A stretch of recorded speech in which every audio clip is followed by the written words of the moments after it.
As an aside, I forgot to watch Shikimori because I was watching Horimiya, which I feel like is a pretty good trade-off, but, you know. That's fine. You say you don't like it anyway. No, I don't, and Are you gonna finish it or are you gonna drop it? I feel like I need to finish it so I could just, Shit on anytime it. anyone brings it up, I can be like, hey, you know what fucking sucks? And I kind of feel bad, because By the Grace of God's made me realize something this week, which is a weird connection to Shikimori, but it'll make sense in a second. I had a comment, like, there was someone had posted a thing on Twitter that was like, Shikimori and My Dress Up Darling fans, why did you like your show and why don't you like the other, or whatever? And I had a conversation in the thread for that of, like, why I didn't really care for Shikimori. I was like, I just, like, there's nothing the show does to engender any kind of good faith or likability to Shikimori or Izumi. It's just kind of assumed you're supposed to like them.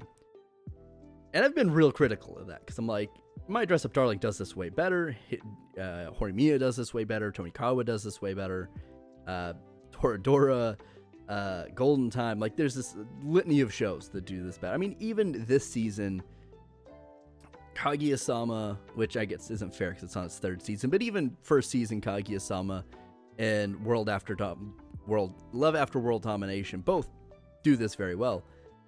But I realized I'm watching Shikimori wrong. You're not supposed to watch it critically. It's supposed to be the turn your mind off and look at the pretty animation, which is also not, like, really that pretty, but it, you know, it has its moments. But yeah, because the one thing that, like, I've seen so far that they've tried to be like, this is kind of a serious moment, is, like, Izumi, the main guy, hears some classmates being like, why is Shikimori with this guy? He's such a burden, whatever. And that's not, like, unfamiliar to the world of romance. Like, this happens in a lot of these shows. And at the end of the episode, he's like, hey, why are you with me? Yada, yada, yada. And she's like, whatever, you know, don't listen to those guys. And that's the end of it. Which, you know, that could be a good moment. But any other anime, romance anime in particular, that has that kind of a concept, it's usually not originating from somebody else's behest. Like, it's not because the people are teasing them. It's like they feel that way already. And it comes to the surface because someone's like, oh, like, what the fuck is wrong with you? Right. And it's usually out of, like, something that's not the universe is just perpetually against me. It's like, oh, like, I can't do this right, or I'm dumb, or I don't feel pretty, or whatever, or I'm not the hottest guy, whatever it is. And Horimiya does this.